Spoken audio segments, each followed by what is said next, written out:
Hi GenderqueerChat, it's Callie here. I apologise if I sneeze. I think the pollen count's quite high. Or maybe it's just dusty in this room because I have moved house.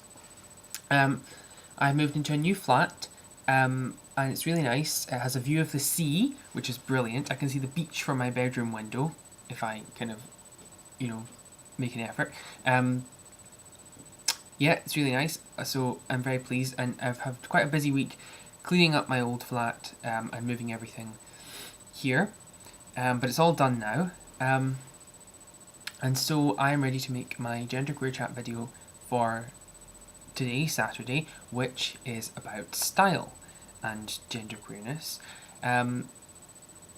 So here's what I've got to say about style, which is something very important to me. And my favourite quote about style is from Quentin Crisp. I may have mentioned this particular... I definitely mentioned Quentin Crisp before, and I may even have mentioned this particular quote in a GenderqueerChat video before. Fashion is what you adopt when you don't know who you are, he says, but style, in the broadest sense of all, is consciousness. And I think that's brilliant. That's such a brilliant distinction to make, because fashion, really, the kind of fashion scene... I love, talking about fashion, and I read a lot of fashion blogs, which I'm going to come on to later. But so much of it, at least in our kind of perceptions, is profoundly negative. And it seems to say, this is what you should look like. And so we see it, and it makes us see it as being prescriptive. So it's saying, it's giving you a prescription. This is what you have to look like. But I think you can still enjoy fashion, if you enjoy such a thing, as being descriptive, modelling trends and patterns that you might want to adopt, or just kind of taking part in forming this kind of big pool of cool style, which you can then draw on yourself. And you can draw, this is a brilliant thing, at any point in its history, because I love like vintage clothes and all this stuff, whether to wear or just to look at. So like whatever style it is you're into, whether it's 20s or 50s or Victorian or 70s, it's so important and formative. But it was all fashion at one point. But you're really just drawing that to feed the style, which comes from within, And since this is kind of a manifesto piece, is what I kind of wanted to talk about, kind of my views on style in this video. I'm going to tell you about what I call the virtue theory of aesthetics, right? I think if someone is beautiful, then any choice they make is beautiful. And I know that sounds really airy-fairy, but I think it's true. And beauty and goodness and truth are all, bound up together.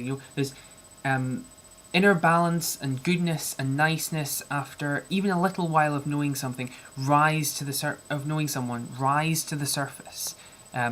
So even if you've only known someone for a little while, you can begin to see their inner goodness and their niceness kind of converting into beauty before your very eyes, Someone who you met for the first time and you just thought they were ordinary looking, or even you thought they were,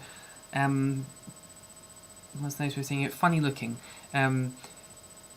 They change and they become different, and,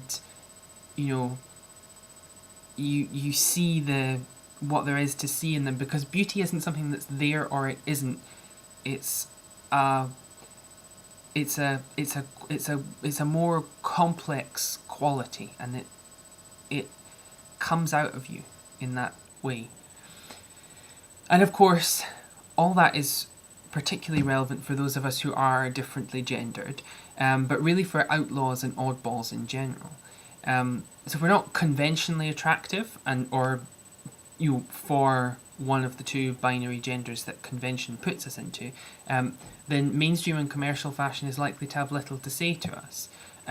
So we have to make our own pool of style to draw on, which is one of the things that draws me to kind of fashion blogging scene and fashion blogs. I read a lot of fashion blogs, like kind of fat fashions, and I find that so cool and really kind of empowering alternative fashions where you're creating your own pool of things to draw on. I'm going to put some links of cool fashion blogs I read down below, just to give you an idea of where I'm coming from. Because I just think this unconventional attractiveness is so...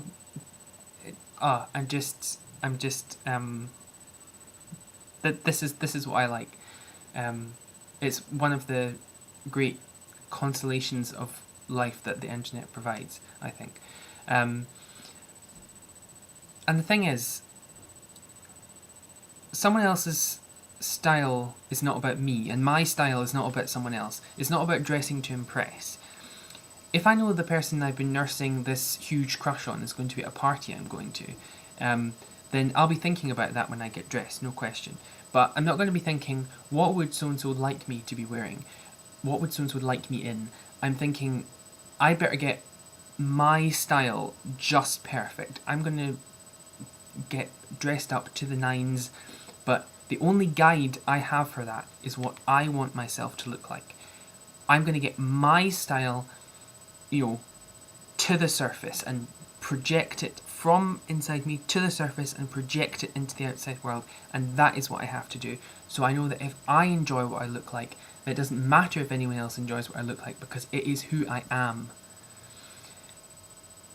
Coming back to Quentin Crisp, in the second film about his life, the second biopic, in which An Englishman in New York, the one where the second one in which John Hurt plays Quentin Crisp, the sort of sequel, if you like, to The Naked Civil Servant.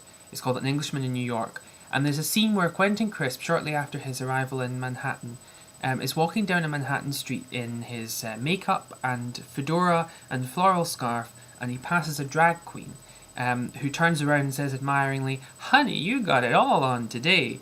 And in his dreamy English way, Quentin says, "Yes, I have, haven't I?" And I think this is because he knew better than anyone the value of bringing your style, yourself, to the surface, having it all on. Style, in the broadest sense of all, is consciousness.